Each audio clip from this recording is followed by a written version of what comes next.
Mga kapatid, ibig naming malaman ninyo ang katotohanan tungkol sa mga namatay na nang hindi kayo magdalamhati tulad ng mga taong walang pag-asa.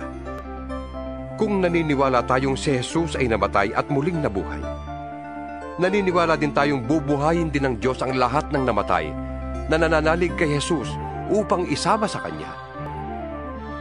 Ito ang turo ng Panginoon na sinasabi namin sa inyo. Tayong mga nabubuhay pa, tayong mga natitira pa pagparito ng Panginoon, ay hindi mauuna sa mga namatay na.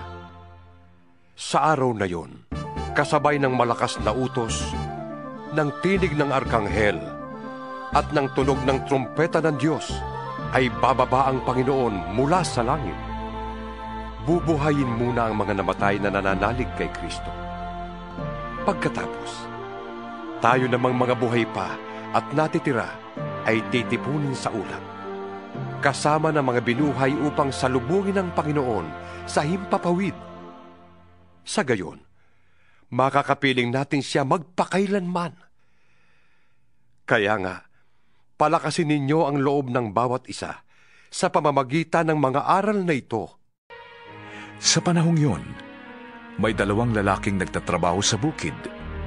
Kukunin ang isa at iiwan ang ikalawa. May dalawang babaeng nagtatrabaho sa gilingan. Kukunin ang isa at iiwan ang ikalawa. Isang hiwaga ang sinasabi ko sa inyo. Hindi lahat tayo ay mamamatay, ngunit lahat tayo ay babaguhin. Sa isang sandali, sa isang kisap mata, kasabay ng huling pag-ihip ng trumpeta. Sapagkat sa pagtunog ng trumpeta, ang mga patay ay muling bubuhayin at di na muling mamamatay. Babaguhin tayong lahat. Ang ating katawang nabubulok ay dapat mapalitan ng hindi nabubulok.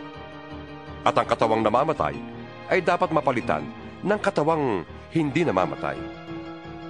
Kapag ang nabubulok ay napalitan na ng di nabubulok, at ang may kamatayan ay napalitan na ng walang kamatayan, matutupad na ang sinasabi sa kasulatan.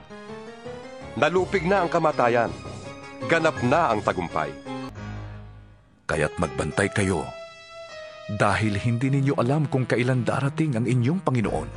At maghintay sa pagbabalik ng kanyang anak mula sa langit, si Jesus, na muli niyang binuhay at nagliligtas sa atin sa darating na puot ng Diyos. Hindi tayo pinili ng Diyos upang parusahan, kundi upang iligtas sa pamamagitan ng ating Panginoong Hesukristo. Sa bahay ng aking ama ay maraming silid.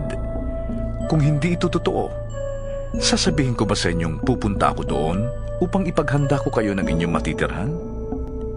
At kapag naipaghanda ko na kayo ng matitirhan, ako'y babalik at isasama ko kayo upang kayo'y makapiling ko kung saan ako naroroon. Kaya't magbantay kayo, dahil hindi ninyo alam kung kailan darating ang inyong Panginoon.